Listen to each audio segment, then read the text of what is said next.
avec,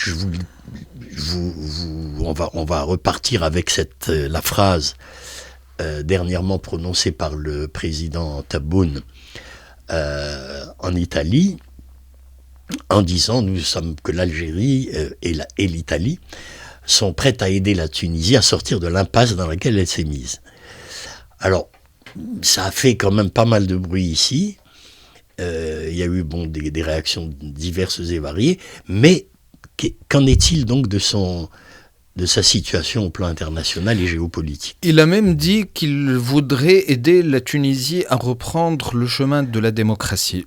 Le président Tebboune. Le président Tebboune, donc, qui veut aider d'autres pays autres que l'Algérie à trouver le chemin de la démocratie.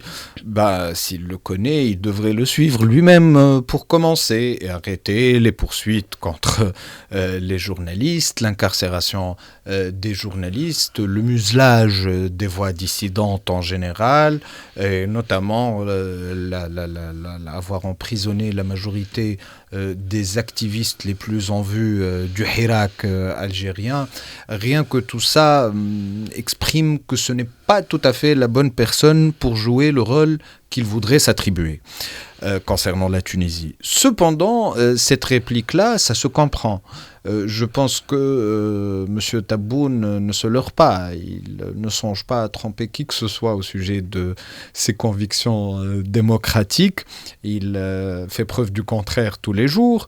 Mais il lance une pique à Kais Saïd malgré, et c'est une pique qui représente un retournement marquant. Parce que depuis l'investiture de Kais Saïd, le président tunisien a consacré une importance particulière à l'Algérie et aux relations tuniso-algériennes. Déjà, sa première visite à l'étranger, il l'a effectuée à Alger, comme il l'avait promis dès le débat du deuxième tour des présidentielles. Ces déclarations vont dans ce sens, et ce sont des déclarations parfois qui dépassent le simple langage diplomatique courtois classique entre la Tunisie et l'Algérie. Idem pour le président Tebboune, qui a à maintes reprises exprimé un soutien sans faille à la Tunisie de Kais Saïd particulièrement.